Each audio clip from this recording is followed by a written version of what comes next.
strings were. Yeah. I thought they were there when Ghidorah and Rodan like collide.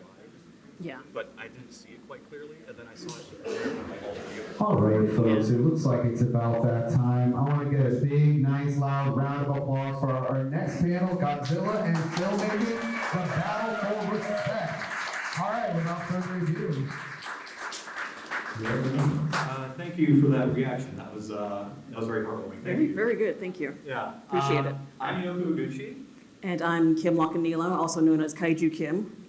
and we'll be discussing tokusatsu filmmaking within the Godzilla franchise, and we have some specific sort of an angle on it, so to speak. So, Kim, if you'd like to. Yeah, so if you notice on the Kaiju Brooklyn program, I'm listed as like a filmmaker. I'm more of a content creator than a filmmaker, but you know, content creation and filmmaking actually have some similar aspects, wouldn't you say? You know, with all the freaking planning, writing, and then filming, the actual The filming editing part, and the and the stress. editing. Yeah, that it's a whole process, and I feel like filmmaking is an art form that a lot of people don't fully understand, and so they don't really respect it.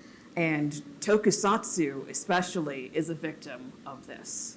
And so that's kind of why I wanted to have this discussion today, is because I feel like tokusatsu needs a little more love. Yeah, absolutely. And I'm sure everyone here has experienced some sort of belittling in terms of like, if you tell people you like Godzilla or Ultraman or whatever, there's like a look of almost Like, like, they're like, ew, you like that? yeah, it's like a What's wrong with that's those cheap guys in model cities and rubber suits, like that's Oh, yeah, always the cheap rubber suits. Yeah, yeah. That's for kids, and it's so silly. I'm like, what's wrong with silly? No, yeah, nothing wrong with silly. And so I think that's the genesis of this sort of talk, is like we want to showcase like why tokusatsu is important. And I think just to kick things off, I clipped out some interesting, shall we say, reviews on Godzilla and how it's perceived These hurt my soul in to the look at. West. I think you can, some of these I'm sure you are aware of, but Yeah. I think there's a clear distinction between like how specifically Western media outlets talk about Godzilla films or tokusatsu in general. There's always this undermining sort of tone with like, grandly preposterous or the uncanny valley of kitsch awe, which I don't know what that means. But basically, the image of these Godzilla movies and tokusatsu in general is sort of warped in this demeaning mentality of like, oh, they're cheap B movies and have no value besides that. And I think we want to counter that Yeah. claim. Yeah, I mean, just because it looks, bad, doesn't mean it's not, entertaining. But we'll get to that in a little bit. Yeah. Tokusatsu has a lot of entertainment value. But yeah, I mean, these articles hurt my soul. Yes. I can't look at these and just not be like, oh my gosh. And- First of all, I feel like people who write these articles, they've only seen Gojira. Right, yeah. Yeah, and then that's like a super serious thing. But even then, people still disrespect that film as well, which is crazy. Yeah, I just want to get a general kind of audience sort of poll here. Like, who here has seen all the Godzilla movies? Okay, so It's it's a fantastic. productive- I like so- that number. I Good, like that. Good. And as you can see, I think you can sort of understand that there is an evolution of the art form as it kind of goes on, and they get more sophisticated. But I think a lot of the sort of mid-'60s to late '70s movies have become sort of like the staple of Godzilla in the West, like the late Showa era. And Right, yeah, like when someone mentions Godzilla, that's what they think of. They think of like the old Showa movies. They think of bad dubbing. Right. They think of like oh, it's so silly. The words don't match what their mouths are saying. Yeah. So we also have some specific examples to counter these claims, because I really just wanted to just break this away here. And so we have two examples, one for each. So we want to showcase one scene from one of the films that you can clearly see some of the quote-unquote cheap filmmaking aspects of it, where you can see visible strings or effects, snafus, and that is part of the charm of why we like these films. Yeah, especially exactly. the Like, I early mean, Showa we like these. So we're not saying we are not claiming by any means that these films are flawless. They have their flaws, especially with the technical aspect of things, which we'll demonstrate shortly. But you know, like you said, it adds to the charm. Yeah. So let's, shall we Yeah. roll the clip? Do you want to intro this clip? Because she. I do. Yeah, Okay. yeah, please, All right. go So ahead. yeah. So this is from Ghidorah the Three-Headed Monster, which is one of my all-time favorites. I think it's in my top 10 favorite Godzilla movies of all time. Same. Yeah. So if you look carefully, actually, you don't have to look all that carefully. It's pretty obvious. You will see the strings when holding up Ghidorah and Rodan, right? Yeah, If I remember just- correctly. Yeah. A hint is just look at the back of Rodan for a little bit. Yeah. Just look there. The audio was having a stroke. Oh, did that? You have to see it there.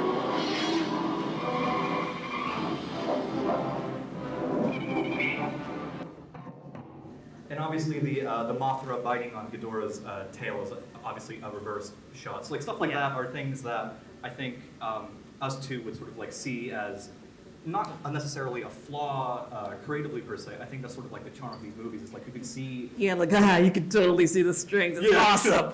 It's, I guess, any of you guys seen the Wallace and Gromit films? Yep. So I personally love seeing the fingerprints on those models because like you can see sort of the handcrafted sort of nature of these movies, and you can tell that a human was sort of behind it. And in the world of AI that we're living in, I feel like that is maybe even more charming now more than ever. Like those small artist imperfections actually become perfections. So I have a clip that I also decided is another King Ghidorah. How about that? Yeah, a lot of strings on King A Ghidorah. lot of strings. Yeah. I mean, he has 3 heads. Yeah, You gotta 3 hold them up heads, somehow. 2 tails, 2 wings. So it's crazy. But in this one, this is almost 30 years later. That's the year I was born. Is the year you were born? Yes. Fun fact. So if you can see very closely behind King Ghidorah's necks before, as he's wrapping his head necks around Godzilla, you can see some of the strings behind him. As you can see, let's check it out. Is that one right There there? it is.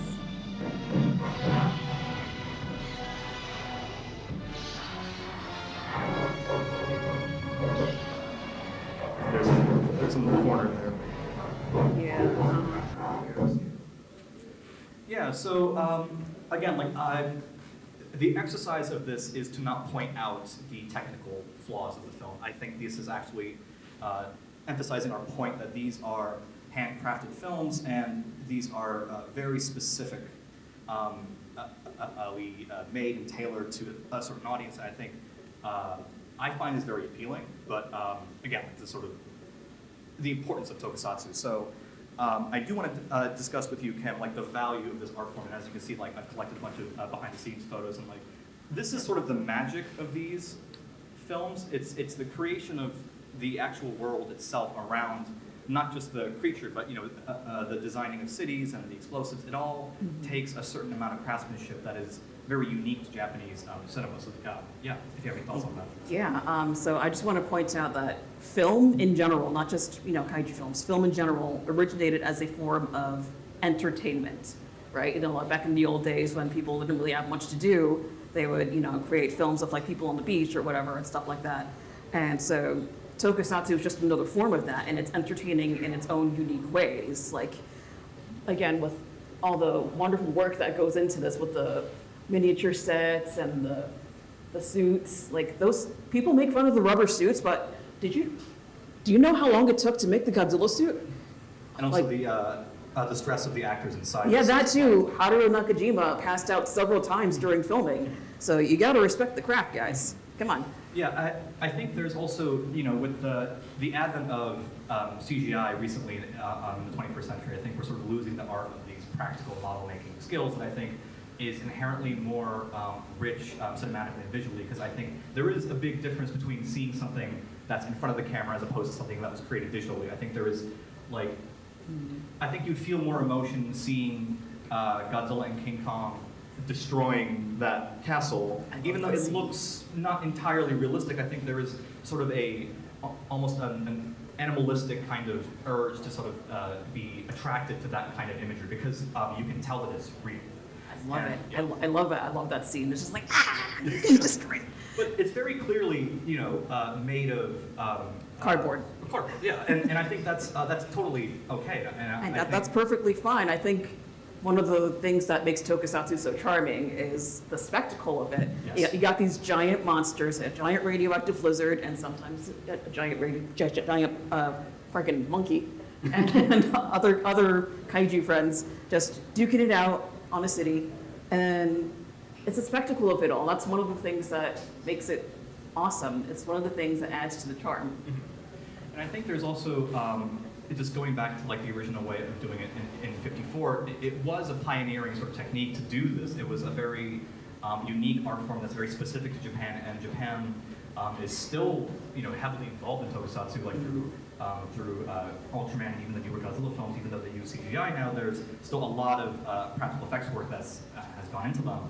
And I feel like we are sort of, not we as in everyone here, I think we have an understanding of tokusatsu and the Godzilla franchise. I think we all kind of know to appreciate it when people tell us it's campy or stupid. I think we know to not listen to that. I sort of ignorant mean, comments, isn't it true that people will sometimes put on a movie purely to make fun of it?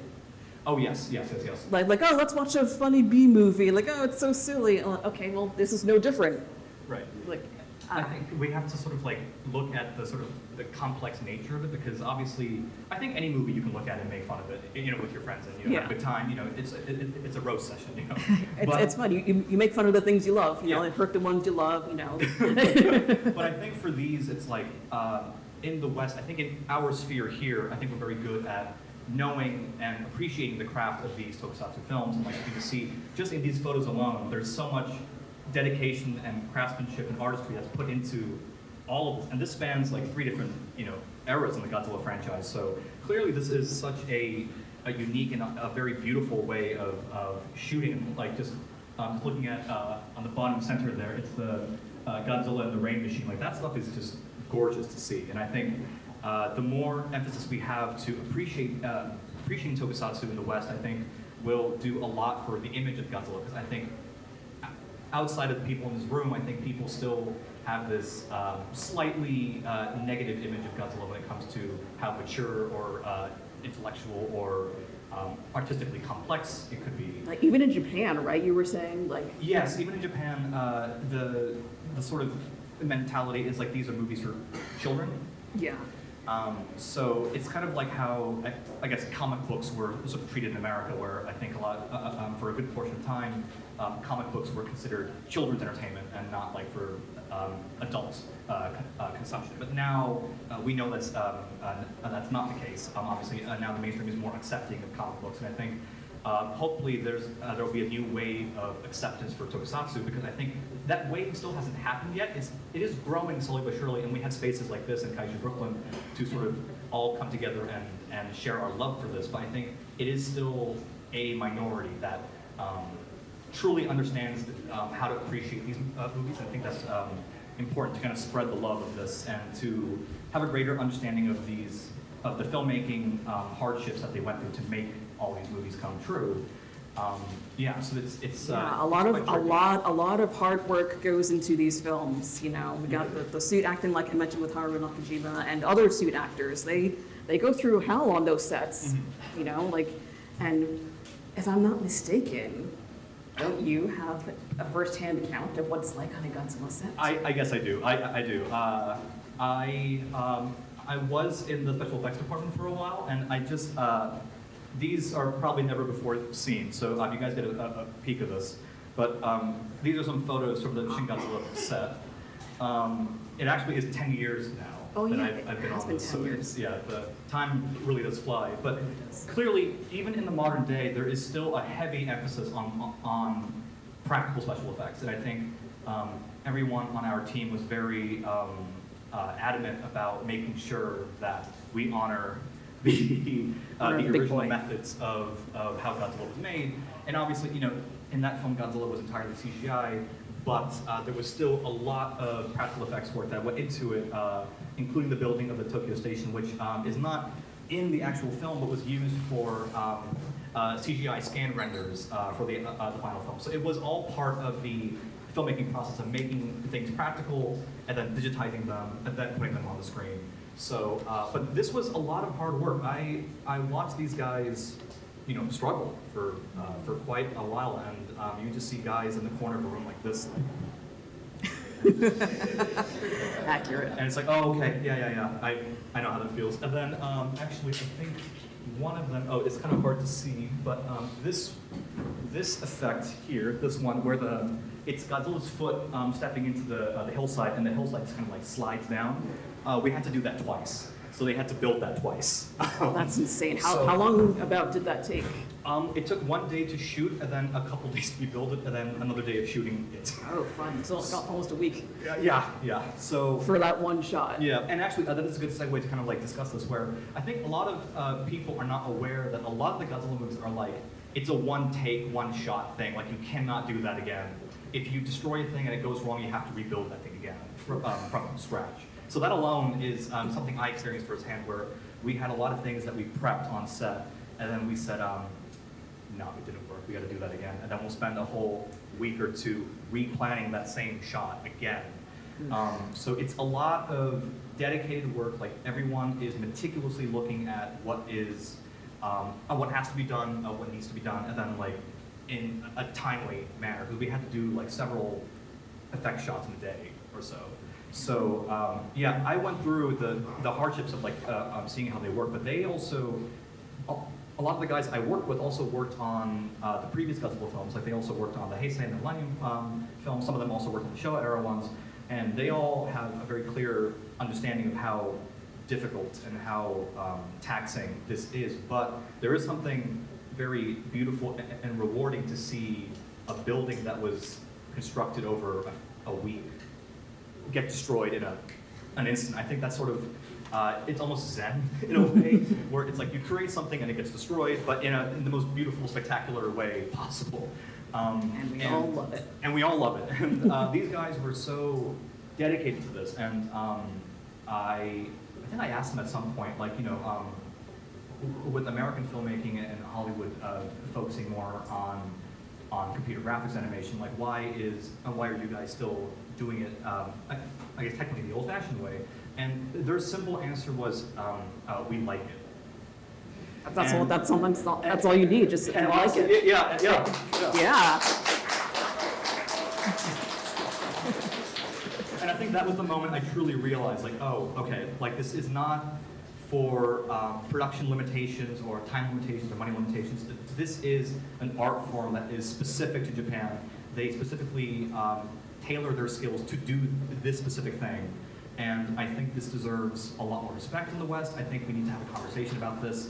I think, and once again, all of us understand this. I think we know this, but I think this is for people like outside of this room. Like, we need to somehow influence people to, I think, take these films a bit more seriously than they're being taken now. But even the more silly Godzilla films, there's a lot of technical craftsmanship and hardship that's put into all of these films. So I think you can't ever call a Godzilla film lazy. I think that's the one word that is maybe a cardinal sin for any of the live action or even the animation projects. Like, there's so much passion behind it, and you can disagree with the quality or the storytelling or what have you, but I think you need to acknowledge that a group of artists like basically risked their lives to make these films. And even on a blue screen set like this, it was very, very dangerous. There were real explosives that were going on. There was real debris that was being splashed all over the set. I was covered in fake Godzilla blood. So there's a lot of things that are happening at one time. So yeah, just hopefully this conversation will kind of bring light forth, like as we venture out into the open world where they don't understand these movies. I would hope so, because I would even say that tokusatsu is not all that different than Marvel films that everyone loves. Mm-hmm. Because of all the work that goes into that. You got the CGI, I think, are there practical effects? I'm not a huge Marvel fan, but there are some. No? I'm saying as no. of, Okay. Not as of late. Not as of late, okay. Used to be. But there's definitely, like, blue screens and green screens Yeah. and stuff like that. And even with the CGI, that takes a lot of work too, does it not? Yeah. So I would say, next time you want to make fun of a Godzilla movie, think of your Marvel movies. Yeah, Because, I think we want to take a look at, like, it's how tokusatsu is talked about. Like, I'm sure some of you guys might understand this, but I think American news outlets don't talk about King Kong the same way they talk about Godzilla. There is a slight sort of like, oh, King Kong is great, Godzilla's also great, but it's a little, like, there's always that kind of hesitant sort of energy. There's not a lot of like the outpouring love for Godzilla. It's more like they respect Godzilla, but I don't think they love it as much as Do they King. respect it? Yeah. The whole groan here, I think, told that story. That's the answer right there, There ladies you and go. gentlemen. But yeah, I think it's quite tricky, right? The conversation that we're having, because I think, you know, movies like Jaws and Star Wars are always credited in Hollywood for kind of pushing special effects, and that is 100% true. Yeah, we're not discrediting Yeah, any of discrediting those that. films. But it's more like the same conversation is not being had about Godzilla. I guess that is the problem I have. Is like I think Godzilla and Star Wars should be set in the same breath in terms of its cultural impact, its technical achievements, how much hardships and difficulty the cast and crew went through to make all those films. So yeah, it's just a hard conversation when I think a majority of people don't watch these films. But yeah, it's slowly but surely, I think, you know, the Kaiju fandom is growing, and I do credit a bit to like the MonsterVerse for sort of helping people sort of look at Godzilla and go, oh, he's actually kind of cool. Like, oh, it's kind of cool. And that helps, I think, more people revisit the other Toho films. 'Cause I and met a lot of people who Let's not forget, Godzilla -1 won a Oh, freaking absolutely. Oscar. Yeah. That's what I'm talking about.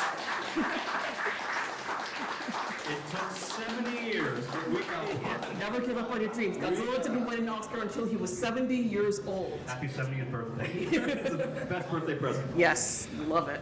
But yeah, like, that was a huge step forward for the Godzilla franchise, -1. And even though that won for visual effects primarily, that movie, again, also had like a ton of practical effects involved. So it's just great to see that we're finally in an era where Godzilla is now slowly able to get some respect. So again, this is about the battle for respect.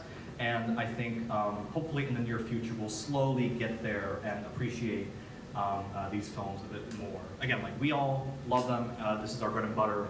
But I think the general populace, I think, only sees Godzilla as the MonsterVerse Godzilla, which is, you know, I mean, it's like, that's you fine. gotta get introduced to somehow. Yeah, that's fine. That's totally fine. But I would love for more Western audiences to like go back and watch, you know, any of the Showa era films, or that guy's wearing a Godzilla Mothra King Ghidorah shirt I right love in the it. front. So you know, that film, you know. So yeah, it's a tough conversation, but like amongst the audience here, like, has it been hard to convince someone to watch a Godzilla film with you? Yeah. Right? Yeah, right. For sure. Yeah. I would share to make you watch a Godzilla movie. I think like that energy has to change. You know, like, I feel like there isn't that like the hesitancy for like if you introduce like Star Trek to someone, or Star Wars to someone, or Harry Potter to someone. I don't think there is that like sort of Like, pushback ew, to go ew. see it. Yeah, but with Godzilla, there's a bit of like yeah, there's a Like, oh, that's a silly film for kids, and it has the Right. bad dubbing. Right. So I guess this is kind of an open dialogue for all of us to sort of like think about how we can keep tokusatsu alive, not through the filmmaking, because that's up to Toho or Tsuburaya for their project. Or filmmakers such as yourself. Oh, well, yes, thank you, I appreciate that. But I think it's important for the audience to also be a part of this conversation. I think filmmakers is just half of the conversation. 'Cause they make the film or a television series, but we are the ones who consume it and talk about it and engage with it. And I think there has to be a bit more engagement with how we perceive tokusatsu films. So Godzilla -1 being the box office success that it was like, did anyone expect that to be as big as it was? Like, yeah, that was. Yeah, it was originally supposed to be here for like a week. A week. And then it got, became a then just whole kept thing, yeah. expanding it. and expanding So that it. was like yeah, no, Yeah. it was. It was like the culmination of like 70 years of like general interest coming together to like, and it exploded. And I'm glad that they were able to watch a Japanese Godzilla film and not like laugh at it, I guess, because every time.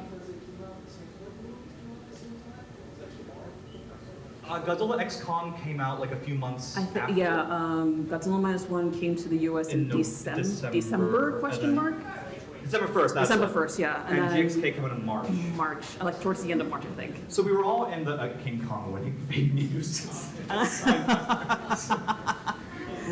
love it. Yeah. See, like real tokusatsu artists, ladies and gentlemen. Yeah, there we go. Look at This is the what it's all there. about. You see? That's what it's all How much- about. Real How much suits. time did that take to make? Like, that's the beauty of tokusatsu, because it brings out creativity in other people. Exactly. This is, yeah.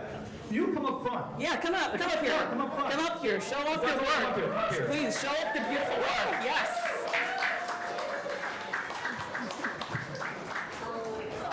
Oh, I love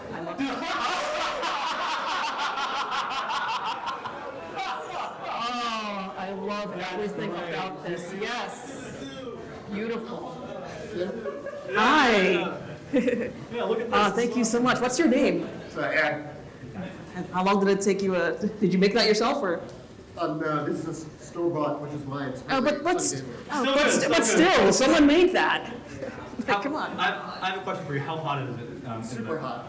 See, now you know a glimpse of what Haruo Nakajima was. That's just a doing. taste. That's Okay. the taste. Respect. Can I get a fist bump? There we go. Respect, my man. Thank you. USGCC. Yeah, Beautiful. I love That's that. where people would get it, right? Because they were only in like 2 or 3 films, right? Or a few. Yeah. Yeah. This is the place to get this reference. I understood that reference. But yeah, like this is this kind of energy is what I think we need for the Godzilla fandom in terms of like how we perceive actors in suits and like destroying cardboard buildings. I think we shouldn't talk about that and sort of say that with a negative connotation. There's always like like cardboard buildings. I think it should be more like, oh wow, there's a guy in a suit like destroying cardboard buildings. I think that's really, really cool. And I think that speaks to the artistry of like what you're going through right now, sir. So if anyone wants to build some cardboard buildings for him to smash, I think this is a good demonstration right now. But yeah, this is great. Thank you, man. I appreciate it. Thank you so much. A round of applause for this guy. Yes.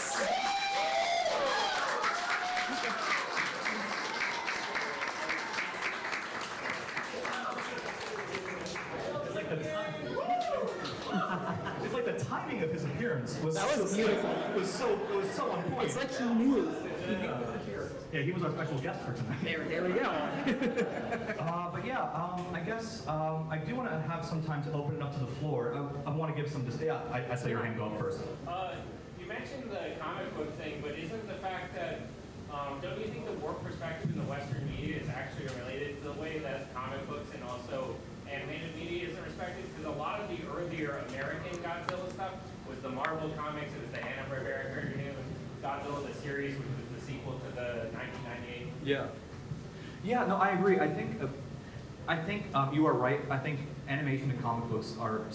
It's still kind of a gray area. I think people are slowly coming around to it, but it's a similar conversation to be had where it's like, I still think that on the same perception that we have of Godzilla in the West, I think people in the West see animation equals for children, and I think that's a very damaging thought for animation. And it's the same thing for Godzilla. I think a lot of people think that Godzilla equals for kids, and for comics as well. So I think that is not the sort of outlook that we need as we're experiencing Godzilla movies or any kind of tokusatsu media, and same for animation and comic books. I think the sort of equals for kids mentality is not great. Yeah. Wasn't there a time where people made fun of comic book fans? Yes, I would make fun of it. So you Like comic books. you can testify to that. Yeah, Like, it's yeah.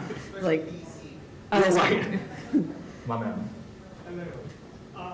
Couple of things. One, do you have specific recommendations for what people potentially could do to get it respect? So, Spielberg, for example, obviously has talked about the craft. Right. And it's talked, in Subaraya basically building complete model cities, making it look as realistic as humanly possible. Building out the explosions from the inside of the model, things that people never thought of before, almost like, the camera work in Kurosawa's films, just never done before.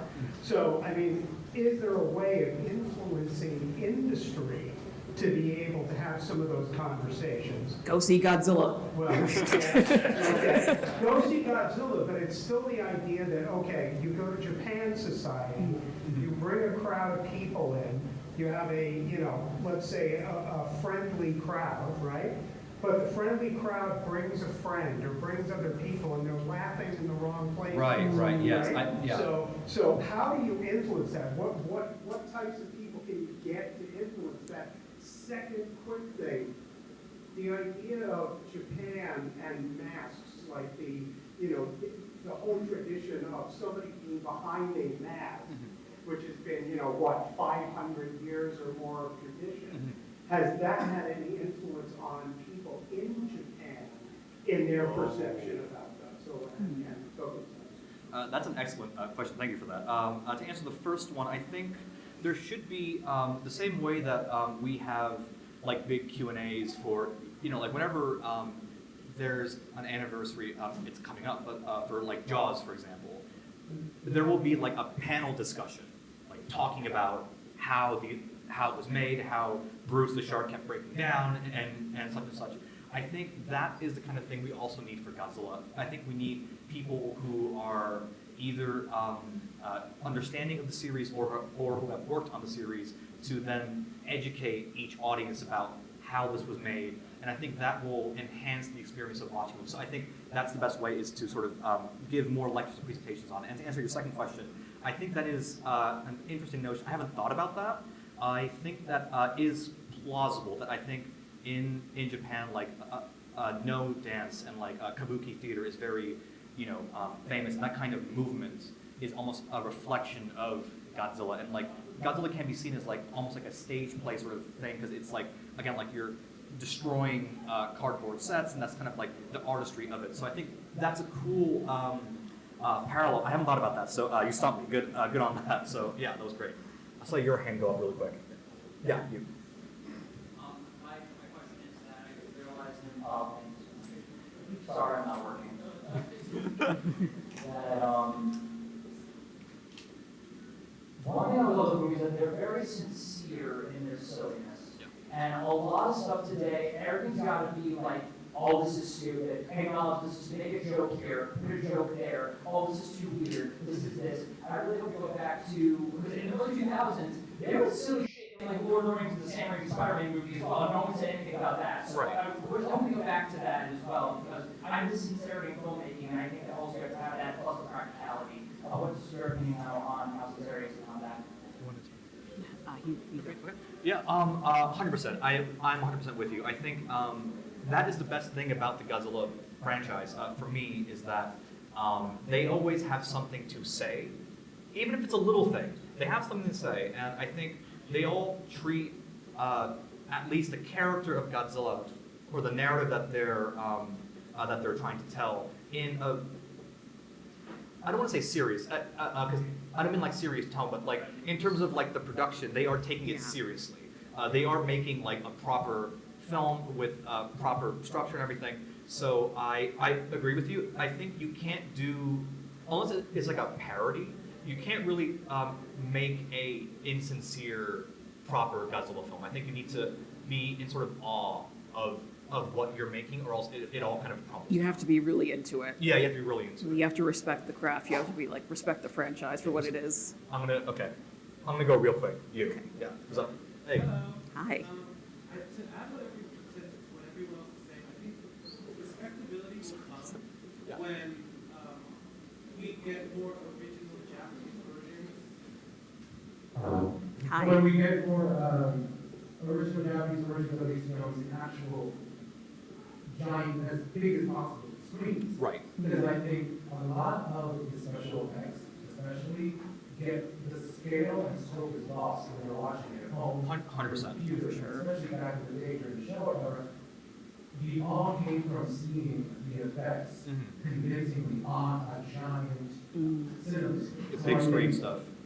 Licensing is difficult, but I think respectability will come when people actually, in addition to panels, in addition to talks, watching these films as big of a screen as possible. Yeah. In their That's a original good point. language will bring the respectability. It's just how do we get there, and there's fans organize the screenings, because You mean people have to read subtitles? Ew. oh, Oh, God forbid, you have to read subtitles. I saw you, yeah, you back there, yeah, you, yeah. All right. Two things.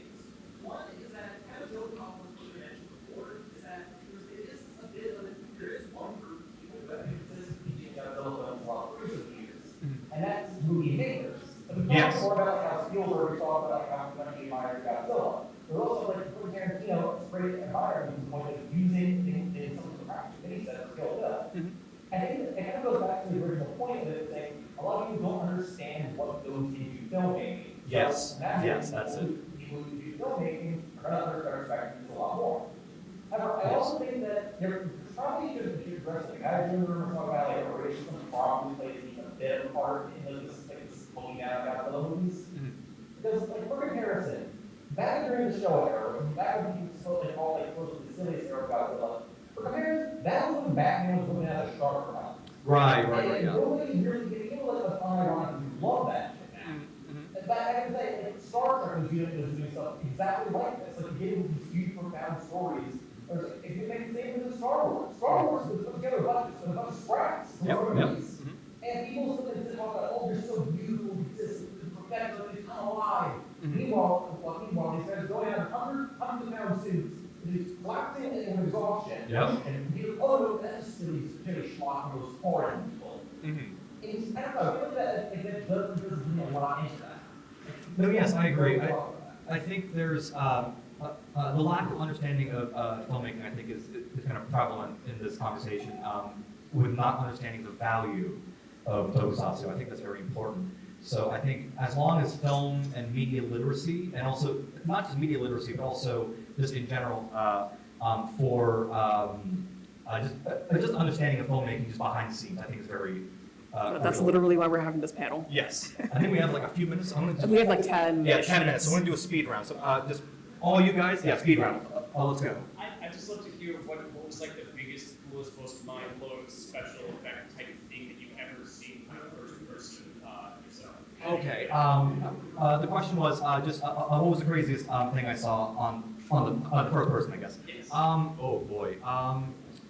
Definitely, there was the bit in Shin at the end where it's the Yashiori strategy where they like have the buildings like collapse onto Godzilla. They built like a scale model of a floor that's on this giant like hydraulic system that like tilts over, and the whole thing was filled with like mini desks and stuff, and like chairs and papers and stuff, and that all just goes flying out the window as it like tilts this way. That was crazy.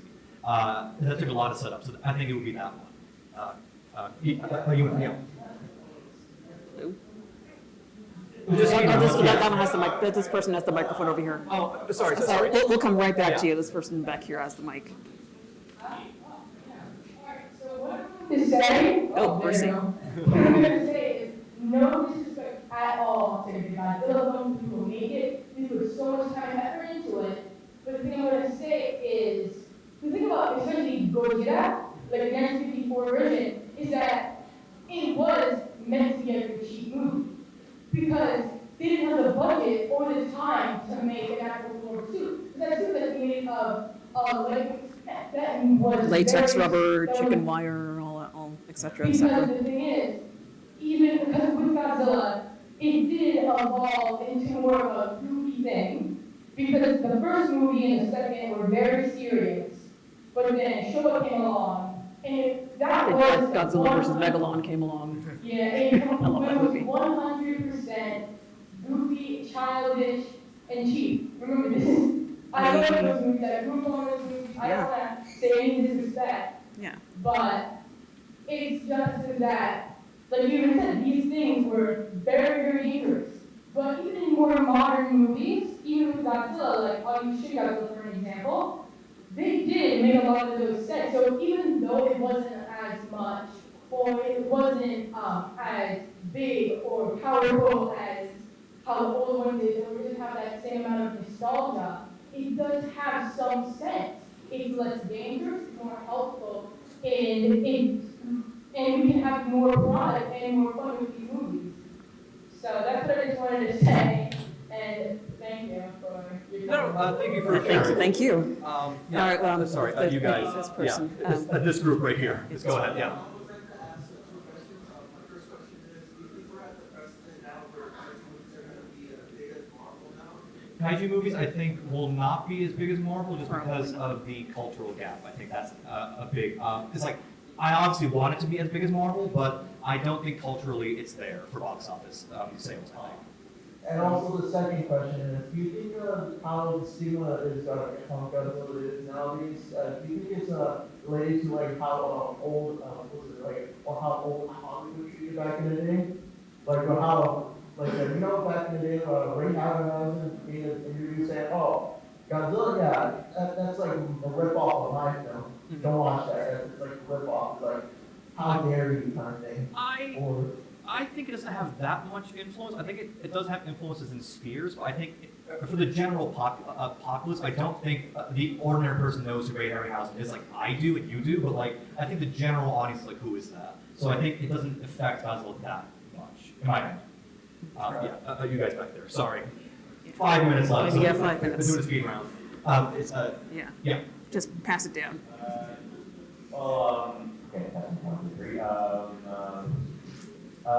Curious question here. You worked on Shin Godzilla, right? Yes. Curious question. How much involvement do you have on some of the other Shin movies? I know probably not because that's anime. None, actually. Okay. I know the guys who worked on all of them because it's the same crew that worked on me with Shin Godzilla, but I don't like. I haven't worked on them. Okay, second question. Yeah. You say like we people who worked on Godzilla like talk about it and like stuff. What about like stuff like behind the scenes footage, like that'd be good. Behind the scenes footage for Final Wars or the Hate Something? What about that? Yeah, I think just any kind of method for showing or telling audiences what is going on behind the scenes. That is, I think, what we need to do. Just whatever method that may be. Yeah, there is behind the scenes footage that exists. Yeah, it's just on YouTube, but I think people will search for it themselves, so we have to show it to them. Yeah, share links and stuff. Yeah, exactly.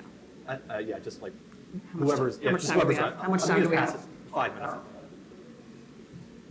It's not so much a question as it is a suggestion. I would say a big example of bridging CGI and spirit tokusatsu is someone like Hayaki over on YouTube, because Godzilla animation is a blender, but he nails not only the texture of those old tokusatsu, but also the film grammar. And I think that's a huge example of how to properly marry that whole sensibility with modern technology. Yes, no, 100%. All of this is nice or shit.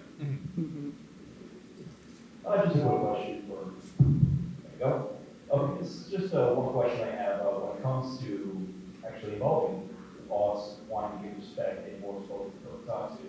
My question is, how far is it to a point where it becomes overexposed? Because bringing up going back to the comic book movies again, that's definitely got a lot more exposure over the years, but at the same time, it's also got a lot of exposure over the years, and meaning a downhill spiral. And bring up the MCU movies, we all know how downhill it goes back in the past couple of years.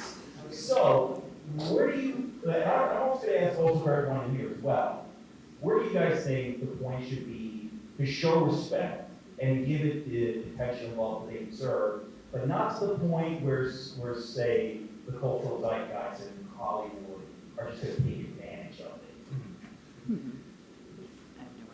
Okay. Yes. I don't think. Again, like I think we asked someone asked about if Godzilla would reach sort of like the Marvel level. Yeah. I personally don't think it will ever be overexposed in the U.S. at least for at least a good maybe like 30 to 40 years, honestly, because it's been 7 years of Godzilla now, and there hasn't been a lot of progress in the West in terms of like how we perceive these films. We still, 7 years later, talk about it in the same exact way. So I think it will take some time. So I don't think it'll be as overexposed. I don't think we need to worry about that as much. But I do hear you that we want to keep the quality up and not have it be like, not have it go down, basically. Yeah. Long time listener, first time caller here. We're all fans of Godzilla movies, and I think we can all in here agree that they are an art form. Yes. Yes. I would really like to hear your opinions on what scenes or parts of specific Godzilla movies you feel reach the highest zenith of artistic quality? Like, what sticks out to you as a Kaiju viewer as like, this is the scene where I think. How dare you do this? Like the last. We have like 2 seconds left.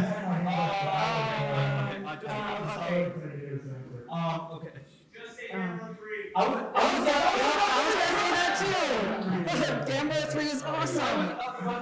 I'm gonna go with the Godzilla Yes. movie, and I'm gonna go with practical tokusatsu and not CGI. Yes. I don't know if this is the.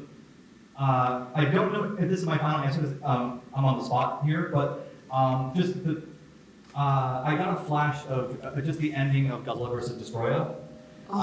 Just the meltdown sequence. I think that's makes one. me cry. I think that's maybe the most beautiful sequence in any of the Godzilla films.